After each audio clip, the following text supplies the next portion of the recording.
ये अंतरयात्रा सूत्र है। अंतरयात्रा है अतियों से मुक्त होकर मध्य में जीने की जीवन शैली।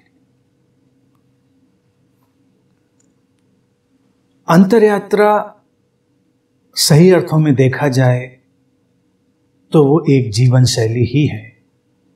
अंतरयात्रा जीवन से अलग कोई गतिविधि नहीं है, वो जीवन की एक प्रामाणिक जीवन शैली है।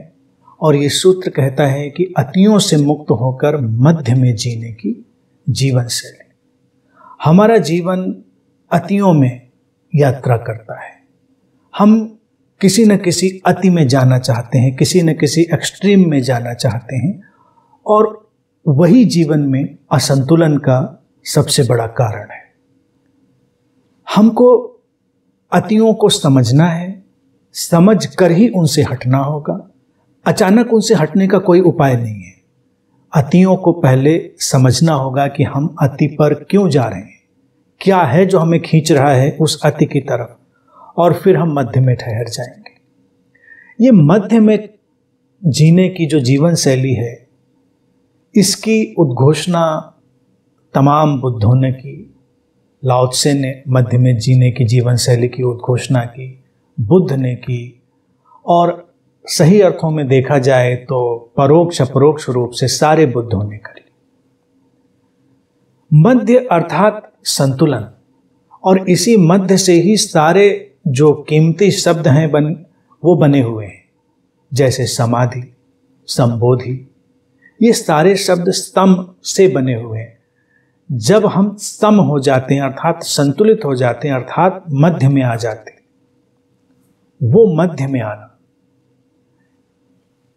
जीवन का सुंदरतम अनुभव है।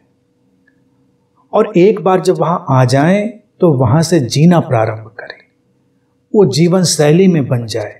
हम किसी भी अतिरेक की तरफ ना भागे। अब अगर ये चीज समझ में आ गई कि जो अतियां हैं, जो अतिरेक हैं, जो एक्सट्रीम्स हैं, वो जीवन को असंतुलित करते हैं, तो ये एक बोध के जागरण की सघनतम प्रक्रिया बन जाती है।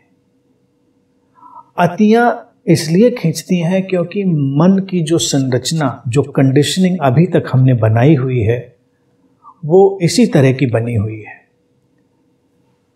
मन को हमने इसी तरह से अभी प्रोग्राम किया हुआ है कि वो किसी अति पर जाकर सोचता है कि शायद यही सबसे सुंदर अनुभव है। कुछ पाना है तो उसको पाते ही चले जाना है, बल्कि जीवन तो पाना और उस पाने का आनंद लेने का कौशल है। अगर आप भागते ही जाएंगे तो उसका आनंद कब लेंगे? कोई भी बात हो, यहां तक कि ज्ञान की भी अति आप कर लें तो क्या होगा? ज्ञान आपकी जीवन शैली नहीं बनेगा। ज्ञान के बोझ के नीचे आप दब जाएंगे। तो ज्ञान आए और ज्ञान का सदुपयोग हो, ज्ञान को जीना शुरू करें। जितना ज्ञान को जीना शुरू करेंगे उतना ही ज्ञान सम होता चला जाएगा, मध्य में होता चला जाएगा, संतुलन में होता चला जाएगा। यही प्रक्रिया हम हर चीज पर लगाएं कि जब भी कोई घटना हो जीवन में, उसकी सार्थकता और उसकी जो उपादेयता है उस पर हम ध्यान ले जाएं और हम अति से बच जाएंगे।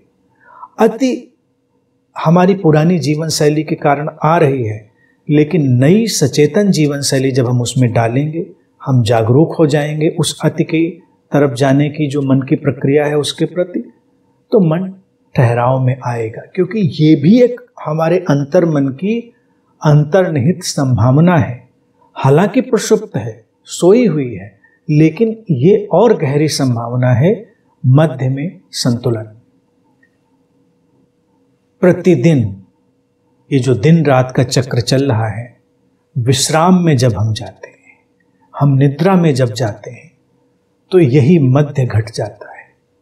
कहीं भी भागना नहीं, किसी भी अति की तरफ दौड़ना नहीं, एक सहज सरल विश्राम, और वो मध्य में ठहराव, वो मध्य में विश्राम हमें पुनरुज्जीवित करता है। उस मध्य में क्या होता है? हमारी जो पहचान थी, जो स्यूडो आइडेंटिटी थी, वो डिसअपियर हो चुकी होती है, अदृश्य हो चुकी होती है निद्रा में, उसी को हमें यहाँ पर अप्लाई करना है, लागू करना है कि जो झूठी पहचान हमने बनाई है और उससे संबंधित होकर जो कंडीशनिंग और प्रोग्रामिंग संरचना जो हमारे अंदर बन गई है, उसके प्रति जागना है। और धीरे धीरे इसी जागरण के साथ मध्य में ठहरना घटने लगेगा। और जब मध्य में जीने की जीवन शैली प्रगाढ़ रूप से तुम्हें घेर लेगी, वो तुम्हारा सहज स्वभाव बन जाएगी, तो वही अंतर यात्रा का गहनतम और शुद्धतम स्वरूप हो।